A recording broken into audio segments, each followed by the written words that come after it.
Hey guys, I am here today and I'm going to be doing something a little bit different than what I usually do. What you're seeing right now is some gameplay that was recorded specifically for the purpose of this video, and this is a post commentary. I usually do live commentaries, so it's going to be a little bit different and hopefully it will be entertaining. So what I wanted to do was examine how good of a card Might of Oaks is, because a lot of people in the latest sealed deck that I showed commented that they thought that Might of Oaks was a very good card, and I in the video said that it was a pretty bad card. So I'm not gonna say that I was right or I was wrong. I'm going to say that it was a very good opportunity for me to examine the card and show you guys why I thought it wasn't good and why you guys think it was good. So hopefully that'll end up being entertaining for you. And for the framework that I'm gonna be evaluating this card, I'm gonna be stealing it. I'm gonna give him credit, so it's not really stealing, from Brian Wong, who is a very good Magic player. He is on the podcast Limited Resources, which if you haven't heard of it, you should go check it out if you're at all interested, or if you're very interested in draft, I'd say.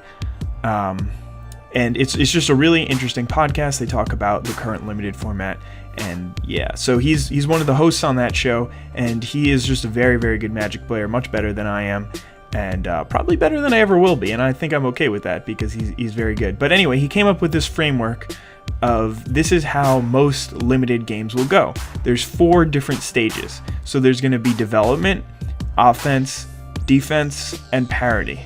And I'm going to go through each of those a little bit, but basically what he likes to do is evaluate cards based on how good they are in each of those different scenarios.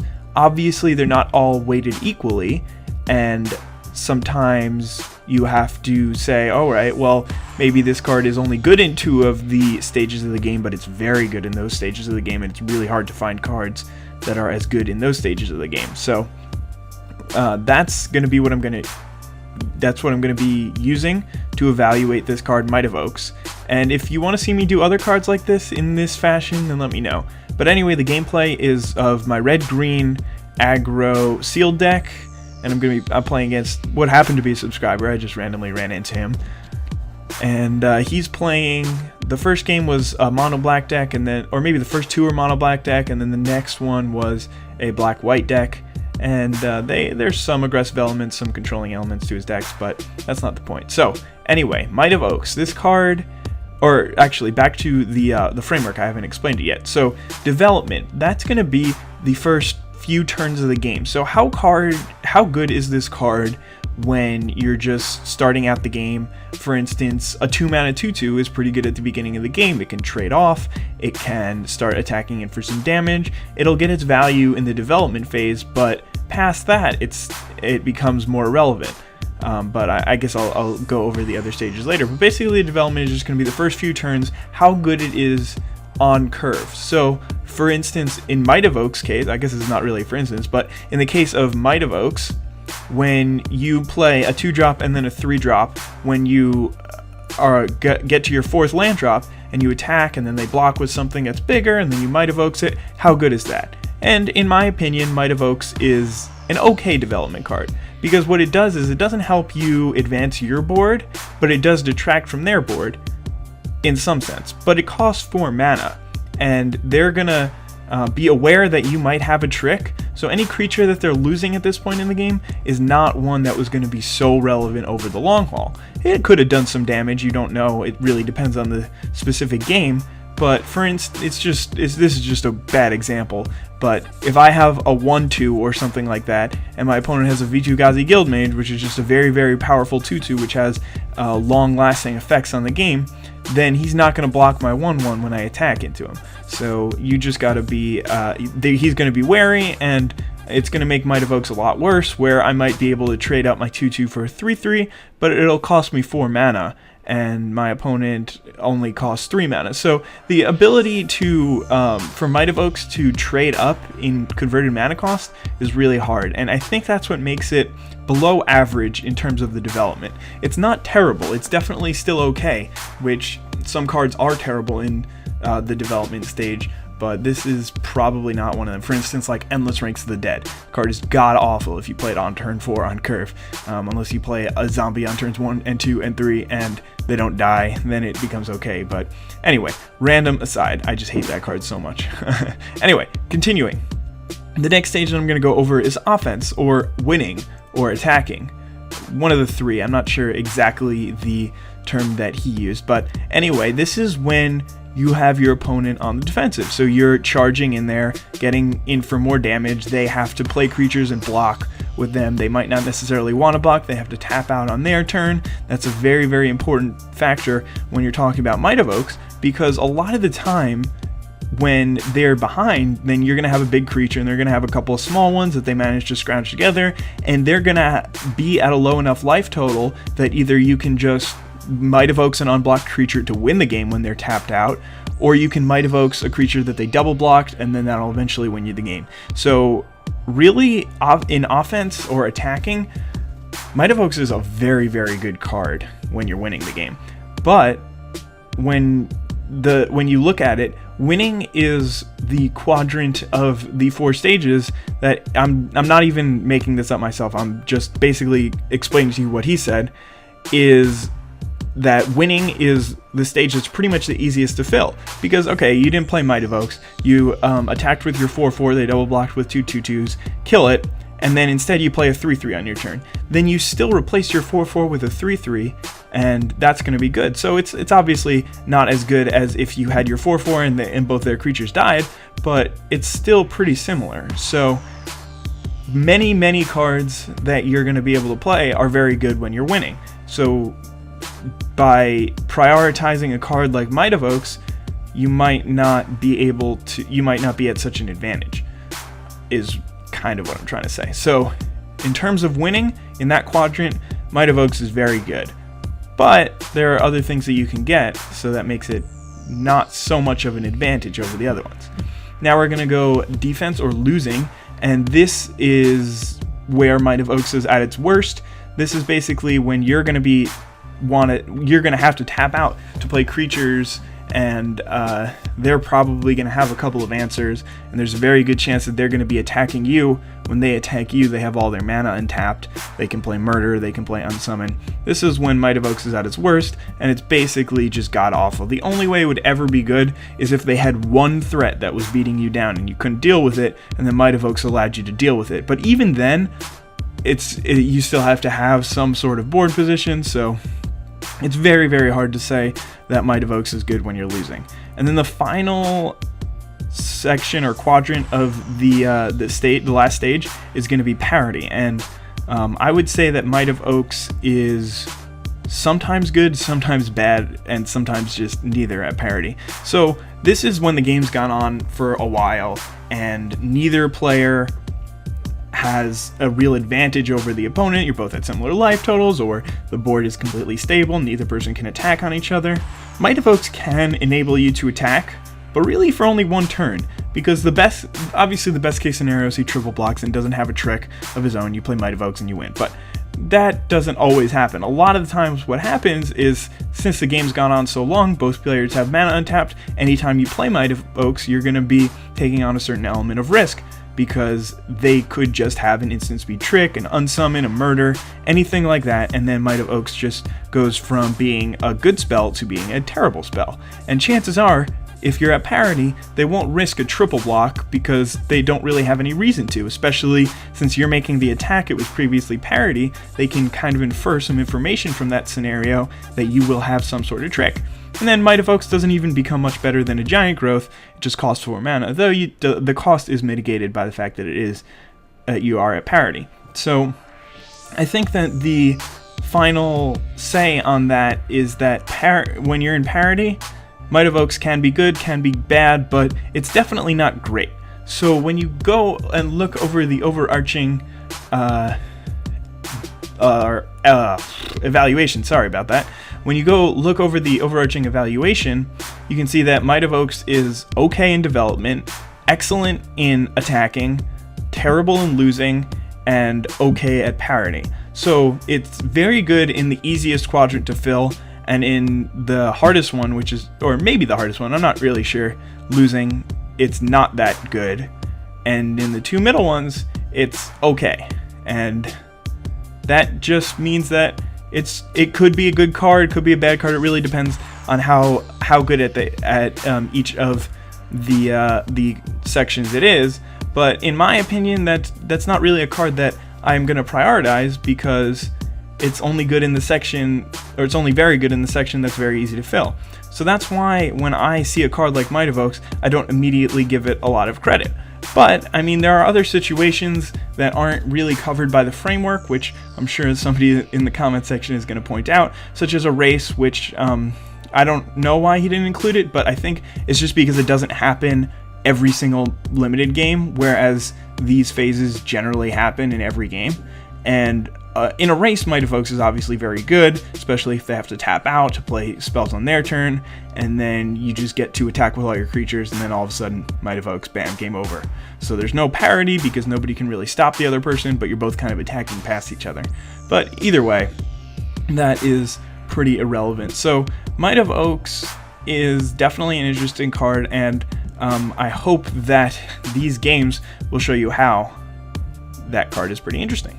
So in the first game that I just showed you, which just ended, I used Might of Oaks a couple of times, and the first time it was pretty useful. I ended up casting it on my Firewing Phoenix to save it from a Bloodhunter Bat, which was going to block it.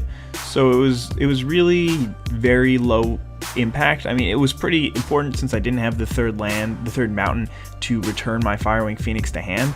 So it definitely served a pretty good purpose in that game, but it wasn't incredibly overpowering.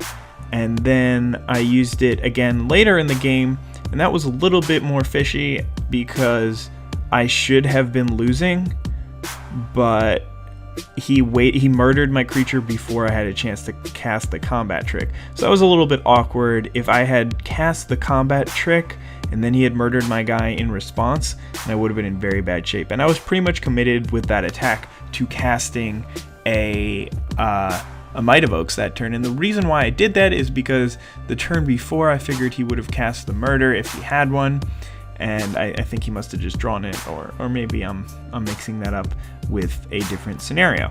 But anyway, this game starts out with my opponent on the offensive. He plays a Tormented Soul into a Black Knight, and he just starts getting off to the races and beating in, but I had an Advocate of the Beast on turn 3, and that pretty much put the game at parity. He was still able to attack me for a couple, but I'm not that worried because I do have a turn to Slag in hand. So he's going to play a Ravenous Rats here, and the first game, the Ravenous Rats, was really relevant because not only did it go ahead and kill, or did make me discard my forest, which I couldn't hit a 5th land forever, but it was also wielding a Scimitar, which enabled it to do battle with my Predatory Sliver pretty well, and I didn't really want to attack. But anyway, this game is not really going in my favor. I have a Prized Unicorn out, which, if you haven't read the card, it reads all creatures must block Prized Unicorn, and with that card and Might of Oaks, that's very good, but I'm not really sure how to evaluate it. Obviously, that 2-card combo is something that you should think about when you're making the deck, or when you're playing the deck, or when you're deciding which cards to put in the deck, because obviously this combo is extremely powerful. And my opponent plays a Sengir Vampire, and I'm not really too excited about that. I don't really have a good way to deal with it. I have this Deadly Recluse, which hopefully will be able to block it, but it's definitely not so good for me. But anyway, now I've got a Garruk's Pack Leader and a Deadly Recluse in hand, and I think I'm pretty good, but he plays one of the cards that I really didn't want to see, which was a Gravedigger. So I drew an Oaken form, which is pretty interesting because I can again put that on my Prized Unicorn and attack. And the reason why I did that is because I figured this way, if I waited until next turn to do this, then he would just be able to kill my creature straight away, or with a double block rather, and I would still get the Sengir Vampire, but it wouldn't be that advantageous to me. It would just kind of be a 2-for-1 in his favor, with the Prized Unicorn and the Oaken form being traded. But Then he did have a murder for my prize unicorn, so it didn't work out that well. It would have been better if he had just cast the Singular Vampire. And then he just stresses away my Garruk's Pack Leader, so that's not great. But I draw a Windstorm, and I am definitely ahead in this situation. I am beating him down with a few creatures, but all he needs to do is draw a big stabilizing creature. He draws a Hypnotic Spectre, though, and that card is okay in this situation, so that's very important. Within the framework, he's on the defensive, and then he draws a 2/2 for 2, and he can block my 2/2, or his 2/2 for 3, and he can block mine. And then the Predatory Sliver actually becomes very relevant, because if he didn't draw that Hypnotic Spectre, I would have been able to play the Sliver, and then he wouldn't have been able to block with the Knight. So that was definitely very useful on my part. And just another bit is that he drew a Distress in that point, and while Distress was good earlier in the development stage of the game, it's very, very bad when it's parity or offense or defense, because I didn't even have any cards in hand. All I had was this mountain, and he cast it, and he didn't get any value out of it. But luckily I didn't really need the turn to slag, I guess. And again, any single creature, so my 2/2 for 2 Predatory Sliver was just very, very good when I was on offense, and I was just able to pretty easily clean up that game. I have to mold a 6 here, but luckily my draw is pretty good, and I don't really have to be start from that far behind. So my opponent is playing his white-black version of this deck, and I make a pretty stupid mistake, which was looking at my other monitor while I was playing, and then I didn't end up sacrificing Terramorphic Expanse on turn 1, which is one reason why I didn't even want to use the video, because it was such a bad play. But I mean, I really should have just been paying more attention. But anyway, I'm going to play an Advocate of the Beast on turn 3. He's going to play Fiend Hunter, which is obviously an amazing card, as you guys can see. I mean, that's basically just an Oblivion Ring for the rest of the game until I can get that turn to slag out. But he makes me discard my 5th land here, and I actually don't draw another land for quite some time. But anyway, what I wanted to say is that Fiend Hunter is a card that's very good in any stage of the game, because you can exile their bomb, or in this case, when he just exiles my 2/3 and plays a 1/3 blocker, then I can't do anything for the rest of the game. So right here, I draw a Might of Oaks, and it could just be the matchup, but this card does absolutely nothing for the entire game. So we're at parity here. I mean, I've got this Deadly Recluse that he can't really get past. I mean, he can attack into it, but then he'll just die. And he's got a Fiend Hunter, and he's got some Giant Scorpions. He's going to play Gravediggers, and it's going to go on for a really, really long time. That's why I sped the game up. And you guys are going to see that this Might of Oaks just does not get cast, ever. And the reason is partially because he's got a lot of Death Touch, but I do have First Strike. But see, in a situation like this, when my opponent just plays a Gravedigger and has one black open, I don't really want to attack with my creatures, because he could just it doesn't give me any advantage by casting Might of Oaks. All I do is get to kill a Gravedigger or something like that. I mean, it doesn't put me in such a great spot. So eventually I do draw my 5th land, and then I draw a Garruk's Pack Leader, and then I draw into another Garruk's Pack Leader. He's got a Vampire Nighthawk going on, but I have turn to slag for it. I'm just basically playing out my Pack Leaders so that I can get some more card advantage first. And then he plays out his 3rd Scorpion. He's got Scorpions, he's got Gravediggers, and it's not looking great for me. But I mean, we're pretty much at parity, and again, that Might of Oaks is just chilling in my hand.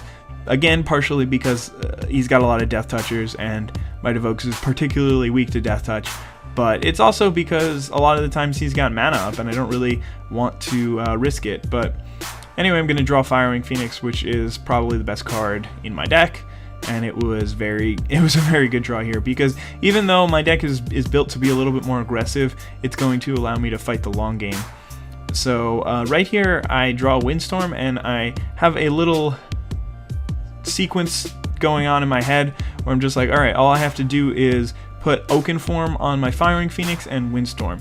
And I figure at this point, if he had a removal spell, he would have used it on my Firewing Phoenix so that he could start getting in with his Vampire Nighthawk. Or if he does end up using a removal spell on my Firewing Phoenix, even if he gets to kill the Oakenform, it's not that big of a deal, because I can just go get it back. So now my opponent's kind of losing, and in that he can't really do anything to me.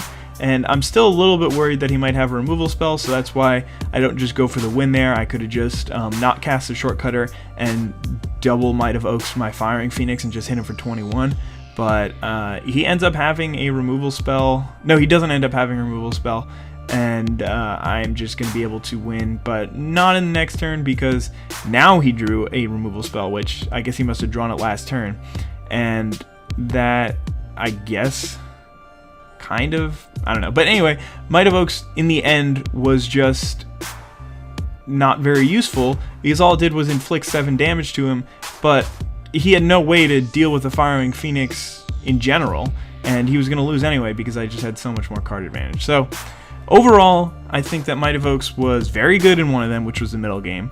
It was okay in the first game, which it just gave me a little bit of an advantage, and in the last game it was pretty bad.